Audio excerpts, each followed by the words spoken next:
이성수의 블랙박스 시간입니다. 자, 최근에 주식시장 많이 힘드실 텐데요.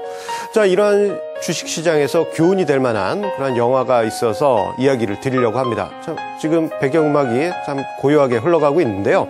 자, 이 배경음악은 90년대 중반에 정말 감동적인 영화였죠. 포레스트 검프입니다. 자, 많은 시청자님들 기억을 하실 텐데요. 자, 그런데 이 포레스트 검프하고 주식시장하고 무슨 연관이 있느냐? 이 연관이 있습니다. 이 포레스트 검프 안에요, 애플의 주식이 나옵니다. 자, 그 이야기 한번 재미있게 제가 이야기를 드리도록 하겠습니다. 자, 이 포레스트 검프 참 뭐라고 할까요? IQ가 75밖에 안 되는 그러한 사람이죠. 자, 그런데 이 포레스트 검프가 베트남 전쟁을 거치면서 뭐 여러 친구를 사귀고 했는데, 이 전장에서 나온 이후에 이 새우잡이 회사를 하나 만들게 됩니다. 그 배 하나를 구입을 해가지고 시드머니를 만들게 되는데요.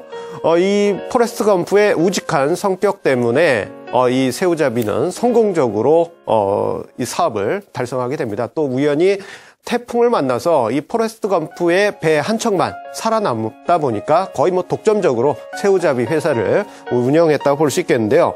자, 그런데 그 옆에는요, 댄중이라는 사람이 있습니다. 자, 이 댄중이가 누구냐? 기억이 좀 가물가물하실 수 있는데요. 지금 화면상에 보시면요, 이제 포레스트 검프 영화 내에 이 검프와 그리고 댄중이의 사진이 나와 있습니다. 이 댄중이 같은 경우에는 베트남 전장에서 다리를 잃었던 그런 사람이죠. 기억나실 겁니다. 자, 그런데 이 댄중이가 아주 재밌는 일을 합니다. 이 새우잡이 회사, 그러니까 이제 버버 검프를 통해서 모은 자금 중에 이제 포레스트 검프가 사실 약간 지능이 낮기 때문에 자산을 이 댄중이가 대신 관리를 했는데요. 자산 중에 많은 부분을 애플 주식을 사줍니다. 70년대에요.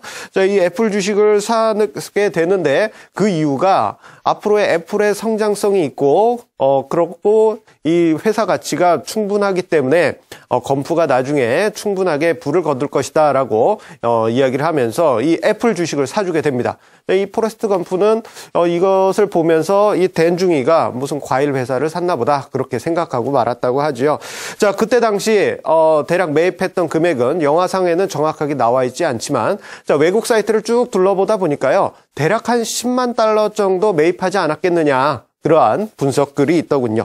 자, 그렇다면요, 그 영화 상회에서 포레스트 검프가 어느 정도의 부를 거두었느냐. 이 애플이 이제 1980년에 상장 공모를 하게 되는데요. 이때 가치가 폭증을 합니다. 자, 이 금액이 대략 4,300만 달러로 폭증하게 되는데요.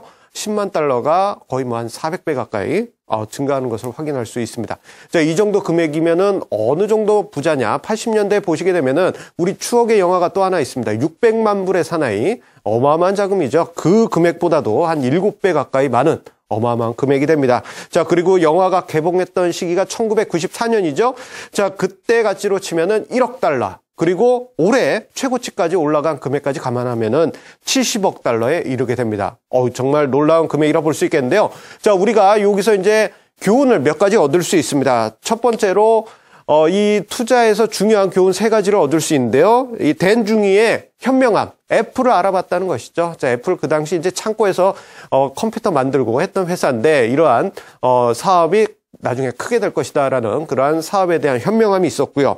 그리고 금융인들께서는 꼭 들어보셔야 될 부분이라고 생각됩니다. 댄중이의 정직함. 사실 큰 돈을 만지게 되면은 다른 생각을 하시는 분들 왕왕 있는데, 정직하게 자기의 어떻게 보면은 고객이라고도 볼 수 있겠죠. 검프를 위해서 좋은 곳에 투자한 그러한 정직함을 중요하다고 볼 수 있겠고요. 가장 중요한 것은 포레스트 검프의 어떻게 보면 무지가 가장 큰 성공 원인이 아니었나 생각이 됩니다. 자, 주식 격언에 이런 이야기가 있습니다. 자, 너무 똑똑하면 돈 못 번다, 이러한 이야기가 있는데요. 오히려 검프처럼 주식시장에 대해서 잘 모르는 경우에는 믿는 회사에 투자한 다음에 몇 년 뒤에 큰 수익을 거둘 수 있습니다. 자, 이 재밌는 이야기 중에 하나가 범죄자의 역설이라는 그러한 얘기가 있는데요. 자, 이 뭐 예전에 있던 얘기입니다. 어떤 범죄자가 투옥되기 직전에 1억 원어치의 주식을 우량한 종목에 투자를 했다고 합니다. 그런데 출소하고 나왔더니 그 돈이 한 10억 가까이 됐다고 합니다. 이 뭐 좋은 얘기는 아닙니다만, 그만큼 시간에 대한 망각, 그리고 오히려 이렇게 올해처럼 투자 심리가 어렵다 하던 시기에는 오히려 진득하게 장기 투자를 하신다면은 더 좋은 결과가 있지 않을까 생각합니다. 단 한 종목에 집중 투자는 좀 리스크가 있다는 점, 검프가 요즘은 좀 잘못한 건 아닌가 생각이 되네요.